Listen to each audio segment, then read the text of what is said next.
Hi, my name is Reilly, and I'll be discussing cases 2 and 3 today. In case 2, we have a 40-year-old baby with high phenylalanine levels. The parents don't know of any history of phenylketonuria, also called PKU, but this is what the doctors believe the patient has. The first question asks which amino acid becomes essential in PKU. The answer is tyrosine. As we can see in this image, phenylalanine hydroxylase converts phenylalanine to tyrosine. Either deficiency of phenylalanine hydroxylase or its cofactor tetrahydrobiopterin, also called BH4, can cause accumulation of phenylalanine. As we can see, when this step here doesn't function properly, phenylalanine cannot be converted to tyrosine, so tyrosine then becomes essential and phenylalanine accumulates.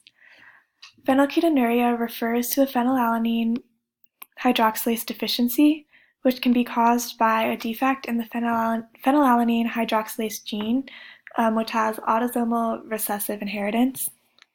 BH4 deficiency is a less common cause of similar symptoms and can result from mutations in different genes, including GCH1, PCBD1, PTS, and QDPR.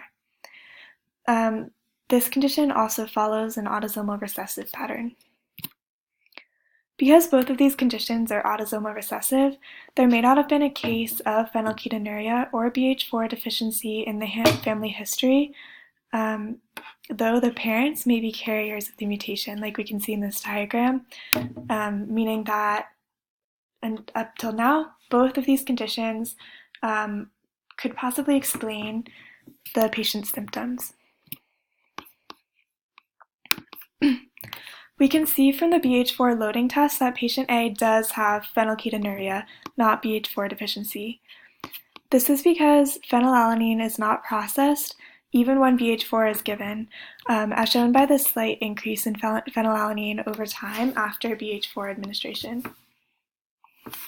On the other hand, patient B can metabolize phenylalanine when BH4 is given, meaning that they do not have phenylketonuria. In their chart, phenylalanine decreases over time, showing that it is being used up in the process that creates tyrosine. Therefore, it's likely that the symptoms seen in patient B's case are actually the result of a BH4 deficiency, not phenylketonuria.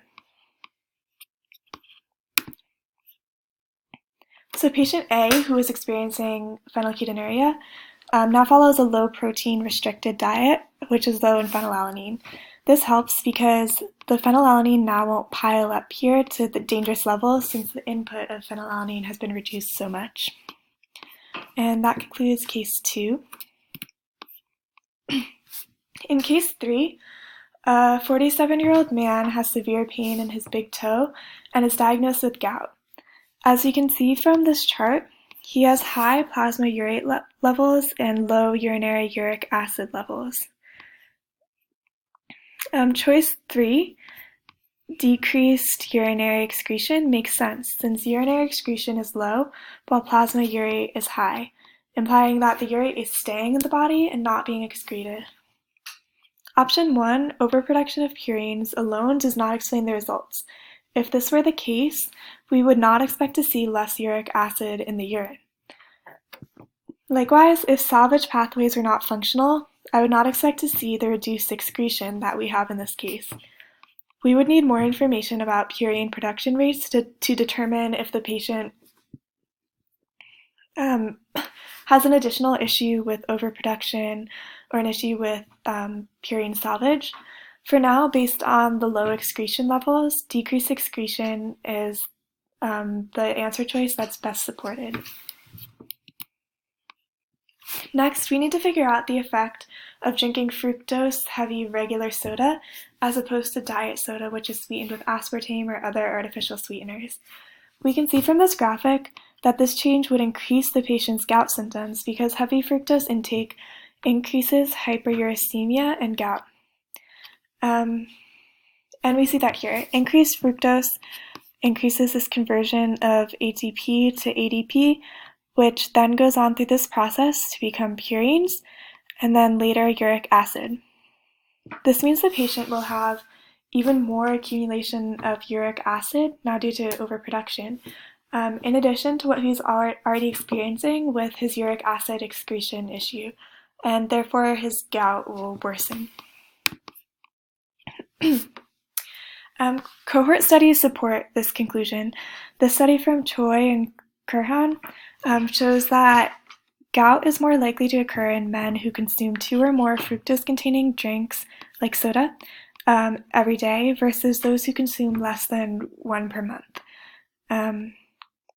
So therefore, the dietary choice that the patient made to consume more regular fructose-sweetened soda will not help with his uric acid accumulation and gout. And that's all. Thank you.